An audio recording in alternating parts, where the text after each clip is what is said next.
नमस्कार दोस्तों, मैं हूं कुमार गौरव और हमारे इस ऑनलाइन प्लेटफॉर्म पर आप सभी लोगों का स्वागत है। आज हम लोग बहुत ही महत्वपूर्ण topic first round table conference, second round table conference, Delhi agreement या गांधी इरविन समझौता, गांधी इरविन पैक्ट, इसको पढ़ने जा रहे हैं। तो आइए स्टार्ट करते हैं। फर्स्ट राउंड टेबल कॉन्फ्रेंस यानी प्रथम गोलमेज सम्मेलन। प्रथम गोलमेज सम्मेलन। आप लोग प्लीज़ इस पर जो है एक नोट्स बनाए शानदार सा। स्टार्ट करते अपना टॉपिक बिना देर किए। तो देखिए, इसको फर्स्ट राउंड टेबल कॉन्फ्रेंस को समझने के लिए हमें थोड़ा सा वापस जाना पड़ेगा, थोड़ा सा चीज़ों को देखना पड़ेगा। क्या देखना पड़ेगा? आप सबको पता है कि भारतीय लोगों को प्रशासन में कितने अधिकार दिए जाएं तथा भारत शासन अधिनियम 1919 कितना सफल रहा है, इसकी जांच के लिए 8 नवंबर 1927 को एक विधि आयोग बना था, जिसके अध्यक्ष थे सर जॉन साइमन। बस इसीलिए इस आयोग को साइमन कमीशन कहा जाता है। इसमें 7 सदस्य थे, सभी सदस्य अंग्रेज थे और सभी सदस्य अंग्रेज थे, इसलिए बेटा जो है इस आयोग का भारत में बहुत विरोध हुआ। फाइनली इस आयोग ने जो है वो 27 मई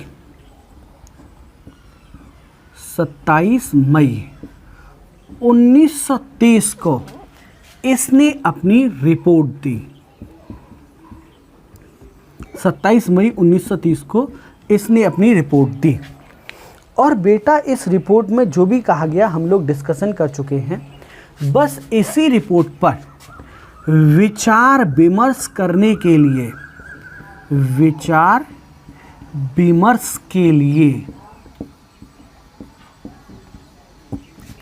लिए लंदन में प्रथम गोलमेज सम्मेलन का आयोजन किया गया।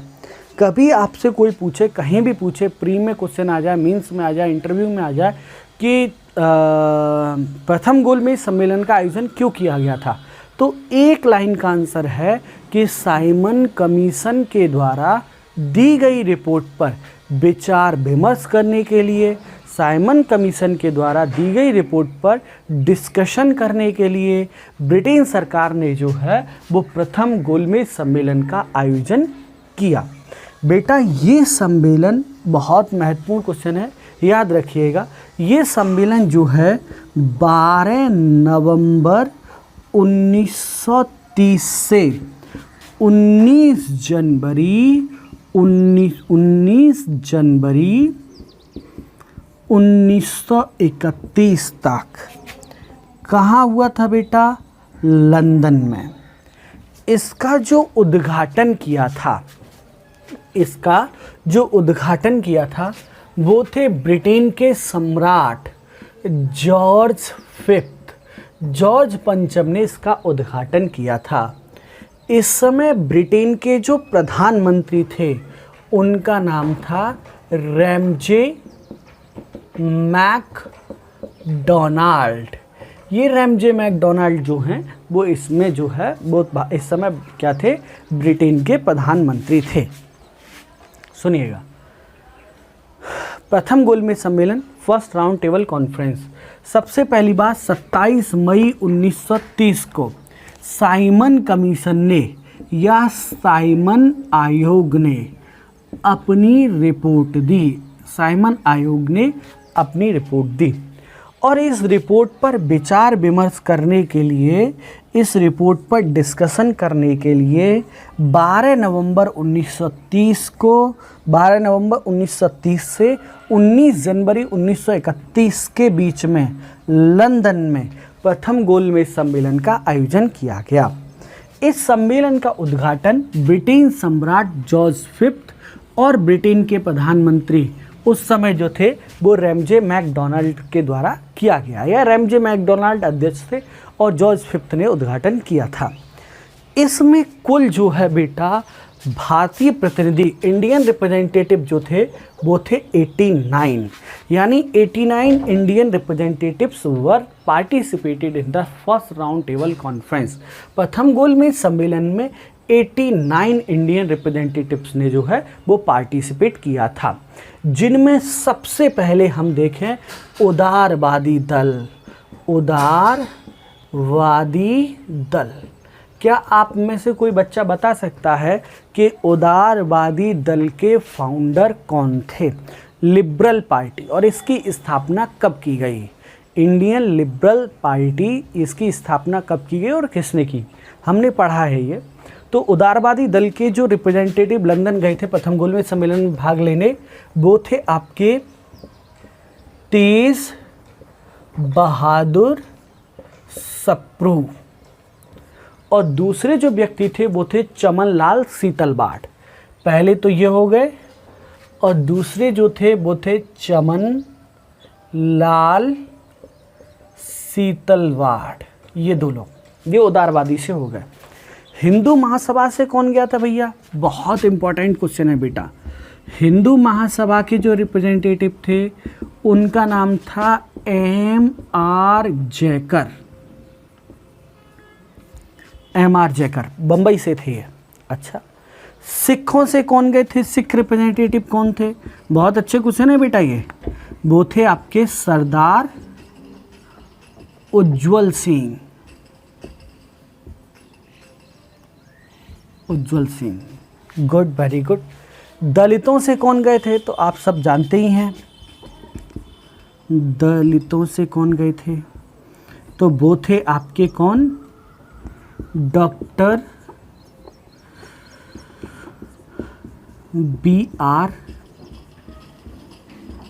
अंबेडकर, और दूसरे दलितों से दो नेता गए थे।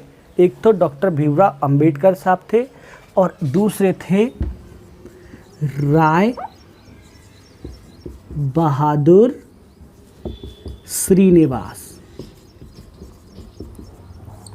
ये लोग जो है गए थे दलितों की तरफ से। एक और बच गया, हमें उसका भी समझ लेना चाहिए। तो वो है आपका मुस्लिम लीग, यानी मुस्लिम लीग से कौन गए थे? मुस्लिम लीग से 1, 2, 3 नेता पढ़ लेते हैं हम लोग। पहले तो आगा खां, दूसरे थे मोहम्मद अली। कौन से मोहम्मद अली? वो खिलाफत आंदोलन वाले शौकत अली और मोहम्मद अली, जिन्हें भारतीय इतिहास में अली ब्रदर्स के नाम से भी जाना जाता है। और एक थे आपके साहब जो है वो थे मोहम्मद अली जिन्ना। ये बस इस आंदोलन में पहले हम यही देखते हैं, एक बार फिर से देख लेते हैं। प्रथम गोलमेज सम्मेलन क्यों हुआ था साहब? 27 मई 1930 को साइमन कमीशन ने अपनी रिपोर्ट दी, और इस रिपोर्ट पर विचार विमर्श करने के लिए 12 नवंबर 1930 से 19 जनवरी 1931 के बीच लंदन में प्रथम गोलमेज सम्मेलन का आयोजन किया गया। बेटा, इस सम्मेलन का उद्घाटन ब्रिटेन के सम्राट जॉर्ज V और ने किया, तथा अध्यक्ष जो थे वो ब्रिटेन के प्रधानमंत्री रैमजे मैकडोनाल्ड थे।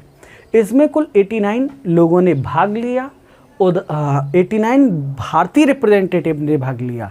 89 भारतीय रिप्रेजेंटेटिव ने भाग लिया, जिनमें उदारवादी दल से थे तेज बहादुर सप्रू और चमन लाल सीतलवाड़। याद कर लीजिएगा ये। हिंदू महासभा से थे M.R. जयकर, सिखों की तरफ से थे सरदार उज्जवल सिंह, दलितों की तरफ से थे डॉक्टर भीमराव अंबेडकर और राय बहादुर श्रीनिवास। अच्छा, मुस्लिम लीग से कौन कौन गए थे? तो मुस्लिम लीग से थे आगा खां, मोहम्मद अली और मोहम्मद अली जिन्ना, ये लोग। अच्छा, अब इस सम्मेलन में भैया कांग्रेस ने भाग नहीं लिया, क्योंकि आप सब लोग जानते हैं इस समय कांग्रेस सविनय अवज्ञा आंदोलन पर ध्यान दे रही थी। इस समय कांग्रेस सविनय अवज्ञा आंदोलन पर ध्यान दे रही थी, इसलिए कांग्रेस ने इसका बहिष्कार किया। यानी इस सम्मेलन में, प्रथम गोलमेज सम्मेलन में भाग लिया ही नहीं। और फिर भी ये सम्मेलन चलता रहा, ये भी सम्मेलन जो है, फिर भी ये सम्मेलन जो है वो चलता रहा। तो इस पर डॉक्टर राजेंद्र प्रसाद ने ये कहा कि प्रथम गोलमेज सम्मेलन एक ऐसी बारात की तरह है जिसका दूल्हा गायब है। दोबारा से देखिएगा, प्रथम गोलमेज सम्मेलन के समय कांग्रेस जो है सविनय अवज्ञा आंदोलन में व्यस्त थी, इसलिए कांग्रेस ने सविनय अवज्ञा आंदोलन में भाग नहीं लिया। और जब कांग्रेस ने सविनय अवज्ञा आंदोलन में भाग नहीं लिया तो बेटा क्या होता है, प्रथम गोलमेज सम्मेलन चल रहा था। इस पर डॉक्टर राजेंद्र प्रसाद ने ये कहा था, ये ऐसी बारात है जिसका दूल्हा खुद गायब है। यानी ये सम्मेलन, प्रथम गोलमेज सम्मेलन जो है वो पूर्णतः क्या हो गया, बर्बाद हो गया, पूर्णतः जो है निष्फल हो गया, या कहीं तो 100% असफल हो गया। First round table conference Congress के भाग न लेने की वजह से पूर्णतः असफल हो गया। हालांकि इसमें कुछ निर्णय भी लिए गए थे, लेकिन जब इतनी बड़ी पार्टी, मेन पार्टी गई ही नहीं, तो ये सम्मेलन क्या हो गया, असफल हो गया।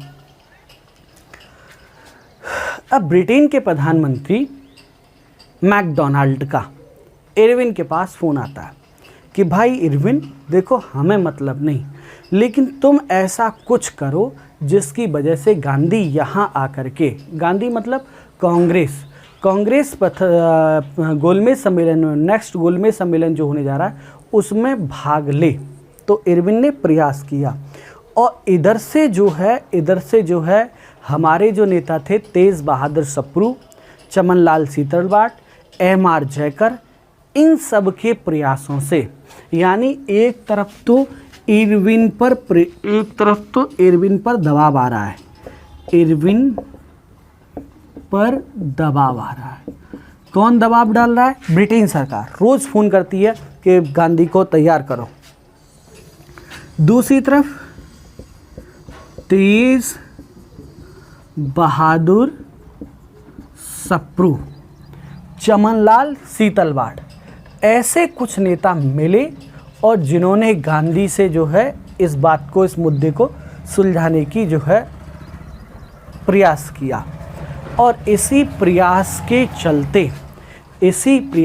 चलते गांधी जी और वाइसराय इरविन के बीच बातचीत प्रारंभ होती है। कुल 15 दिन बातचीत चली और 15 दिन की बातचीत में, 15 डेज़ की बातचीत में कुल 8 बैठकें हुई या कुल 8 मीटिंग हुई, कुल 8 बैठक हुई। और कुल 8 बैठक के बीच जो है वो 5 मार्च 1931 को क्या हुआ बेटा, गांधी जी और वाइसराय इरविन के बीच दिल्ली में एक समझौता हुआ, जिसे हम लोग जो है वो दिल्ली समझौता कहते हैं। कौन सा समझौता कहते हैं? दिल्ली समझौता कहते हैं। इसे दिल्ली समझौता कहा जाता है, या एक और नाम दिया गया इसे Gandhi Irwin pact, Gandhi Irwin pact. 5 मार्च 1931 को वाइसराय इरविन पर ब्रिटेन सरकार दबाव बनाती है। इधर तेज बहादुर सप्रू, चमनलाल सीतलवाड़ी, M.R. जयकर ये लोग प्रयास करते, तो गांधी और वाइसराय इरविन के बीच बातचीत प्रारंभ होती है। 15 दिन जो है बातचीत चलती है, टोटल 8 बैठकें होती हैं। और 5 मार्च 1931 को गांधी और इरविन के बीच एक समझौता होता है दिल्ली में, जिसे दिल्ली समझौता या गांधी इरविन समझौता कहा जाता है। क्या निर्णय लिए गए भैया इसमें? पहला, सविनय अवज्ञा आंदोलन वापस लिया गया। पहला बड़ा काम, सविनय अवज्ञा आंदोलन वापस लिया गया। दूसरा बड़ा काम, गांधी जी ने सेकंड राउंड टेबल कॉन्फ्रेंस में भाग लेना स्वीकार किया। गांधी ने कहा, भाग लेना स्वीकार किया कि भैया हम जो है स्वीकार करते हैं, सेकंड राउंड टेबल कॉन्फ्रेंस में भाग लेंगे। तीसरी बड़ी बात सुनिएगा जरा, तीसरा बड़ा काम क्या होता है, इसमें ये कहा गया कि ऐसा है भैया, पूरे देश में नमक की तो हम अनुमति नहीं दे सकते, लेकिन जो तटीय क्षेत्र हैं, मतलब समुद्र के किनारे के क्षेत्र हैं, तटीय क्षेत्रों में नमक बनाने की अनुमति दी गई। नमक बनाने की अनुमति दी गई, यानी नमक बनाने की अनुमति जो है तटीय क्षेत्रों में दे दी गई, यानी जो सागर के तट हैं वहाँ नमक बनाया जा सकता है। अच्छा, फिर अगला फैसला क्या हुआ कि इस आंदोलन में, सविनय अवज्ञा आंदोलन में जितने लोग गिरफ्तार किए गए और उन्होंने कोई हिंसा नहीं की है, तो उन्हें रिहा किया जाएगा। सविनय अवज्ञा आंदोलन के दौरान जितने लोगों को गिरफ्तार किया गया है, उनको जो है उन्होंने हिंसा नहीं की तो उन्हें रिहा कर दिया जाएगा। अगला डिसीजन क्या लिया गया भैया, जो है बहुत महत्वपूर्ण है कि शराब और ताड़ी की दुकानों पर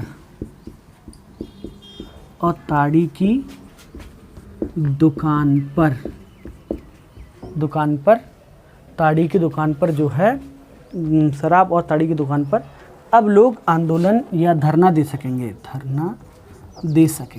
ये किया गया। और छठी चीज़ जो थी, लास्ट पॉइंट हमारा जो है वो ये किया गया कि इस आंदोलन के दौरान जिन लोगों ने अपनी नौकरी छोड़ दी है, उन्हें वापस नौकरी दी जाएगी। ये वाला मैटर जो है इस आंदोलन में होता है। हाँ, तो हम लोग देख रहे थे, समझते 5 मार्च 1931 को गांधी जी और इरविन के बीच दिल्ली में एक समझौता होता है, जिसे दिल्ली समझौता या गांधी इरविन पैक्ट या गांधी इरविन समझौता के नाम से जाना जाता है। इस समझौते में होता क्या क्या है सुनिएगा। एक तो सविनय अवज्ञा आंदोलन को गांधी जी ने वापस ले लिया, कैसा भैया, अब हम लोग सविनय अवज्ञा आंदोलन नहीं करेंगे। दूसरा, गांधी जी ने सेकंड राउंड टेबल कॉन्फ्रेंस में भाग लेना स्वीकार किया कि हम सेकंड राउंड टेबल कॉन्फ्रेंस में भाग लेने चले जाएंगे। लेकिन अब गांधी को क्या चाहिए, तो गांधी को सबसे पहली चीज़ ये चाहिए कि तटीय क्षेत्रों में बिना नमक करके नमक बनाने दिया जाए। तटीय क्षेत्र, हमारे देश के कुल 9 राज्य हैं जिनका अपना तटीय क्षेत्र है, वहाँ जो है नमक करके बिना नमक कानून बनाया जाएगा। इस आंदोलन के दौरान जितने लोगों को गिरफ्तार किया गया है, यदि उन्होंने हिंसा नहीं की है तो उन्हें रिहा कर दिया जाए। अच्छा, शराब और ताड़ी की दुकानों पर धरना दिया जाए, शांतिपूर्वक धरना देंगे, थोड़ा सा दूर बैठ के। जिन लोगों ने सविनय अवज्ञा आंदोलन के दौरान नौकरी छोड़ी है, उनकी नौकरी जो है वो वापस दी जाए। ये इस दिल्ली समझौता में या गांधी इरविन पैक्ट में हुआ था। अब आगे बढ़ते हैं और अब देखते हैं द्वितीय गोलमेज सम्मेलन। प्रथम गोलमेज सम्मेलन क्यों असफल हो गया था, क्योंकि इसमें कांग्रेस ने पार्टिसिपेट नहीं किया था, क्योंकि कांग्रेस ने इसमें भाग नहीं लिया था, इसलिए प्रथम गोलमेज सम्मेलन असफल हो गया था। सेकंड राउंड टेबल कॉन्फ्रेंस में जो शर्तें थीं, उन शर्तों को हम लोग जो है दिल्ली समझौता या गांधी इरविन पैक्ट कहते हैं। और इसके बाद जो है वो द्वितीय गोलमेज सम्मेलन या second round table conference, second round table conference या द्वितीय गोलमेज सम्मेलन के नाम से जाना जाता है। पहली चीज़ आप जान लीजिए कि जब सेकंड राउंड टेबल कॉन्फ्रेंस हुआ तब तक ब्रिटेन में चुनाव हो चुका था। पहले रैमजे मैकडोनाल्ड वो प्रधानमंत्री था, उसके बाद भी रैमजे मैकडोनाल्ड जो है वो प्रधानमंत्री था। लेकिन पहले जो था वो रैमजे मैकडोनाल्ड की पार्टी का अपना बहुमत था, और इस बार रैमजे मैकडोनाल्ड ने जो सरकार बनाई थी उसमें कंजर्वेटिव पार्टी भी थी, लेबर पार्टी भी थी, इन सब की मिलीजुली सरकार थी। तो सुनिएगा, पहली चीज़, ये सम्मेलन सेकंड राउंड टेबल कॉन्फ्रेंस जो है वो 7 सितंबर 1931 को स्टार्ट होता है। 7 सितंबर 1931 से 1 दिसंबर 1931 तक कहाँ होता है? लंदन में होता है। कहाँ होता है? लंदन में होता है। अच्छा, इस समय जो ब्रिटेन के सम्राट थे वो थे जॉर्ज फिफ्थ, और प्रधानमंत्री वही रैमजे मैकडोनाल्ड। रैमजे मैकडोनाल्ड जो है वो प्रधानमंत्री था। चलिए, इस सम्मेलन में कुल भारत के लोग जो थे, भारतीय प्रतिनिधि जो थे, वो 105 भारतीय प्रतिनिधि इसमें शामिल हुए। लगभग 105 भारतीय प्रतिनिधि जो हैं वो इसमें सम्मिलित हुए। गांधी जी की बात करते हैं, अपनी मेन बात करते हैं, तो गांधी जी जो हैं SS राजपूताना या राजपूत, SS राजपूताना या राजपूत नामक जहाज से 29 अगस्त 1931 को 29 अगस्त 1931 को गांधी जो हैं वो लंदन पहुँचे। SS राजपूताना नामक जहाज़ से गांधी जो हैं वो 29 अगस्त 1931 को लंदन पहुँचे, और गांधी कांग्रेस के एकमात्र रिप्रेजेंटेटिव थे। गांधी जी के साथ सरोजनी नायडू भी थी, और सरोजनी नायडू जो हैं वो भारतीय महिलाओं के प्रतिनिधि के रूप में सरोजनी नायडू ने भाग लिया था। सरोजनी नायडू ने जो है, सरोजनी नायडू, बहुत अच्छा क्वेश्चन है ये भी, नायडू ने जो है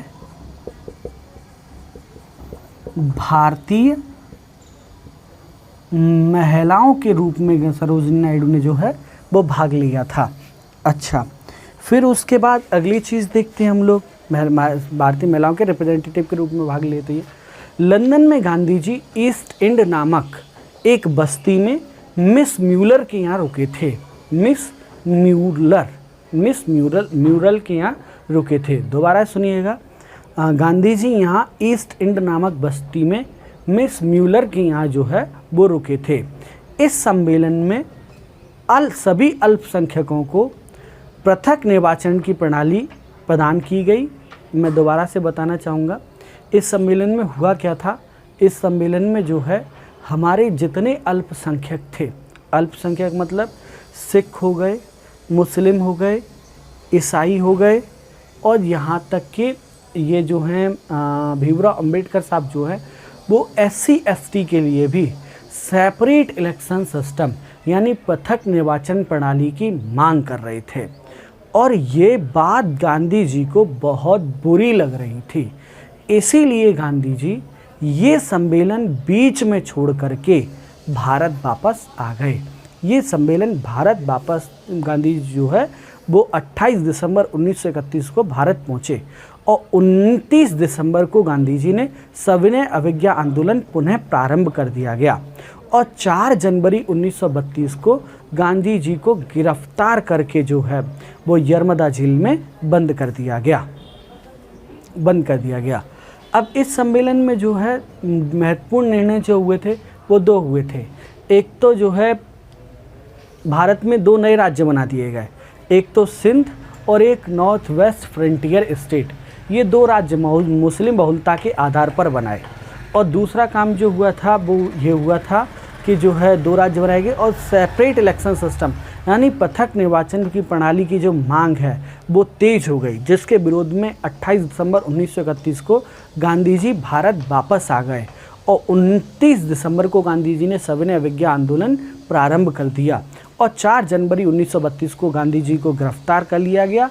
अगस्त 1933 में जाके गांधी जी रिहा होते हैं और अप्रैल 1934 में गांधी जी ने यह आंदोलन वापस ले लिया, सविनय अवज्ञा आंदोलन वापस ले लिया। तो ये था प्रथम गोलमेज सम्मेलन, दिल्ली समझौता तथा द्वितीय गोलमेज सम्मेलन। इसको देखें, इस पर नोट्स बनाएं और अपने दोस्तों के साथ शेयर करें। आज की क्लास यहीं समाप्त करते हैं। Thank you so much.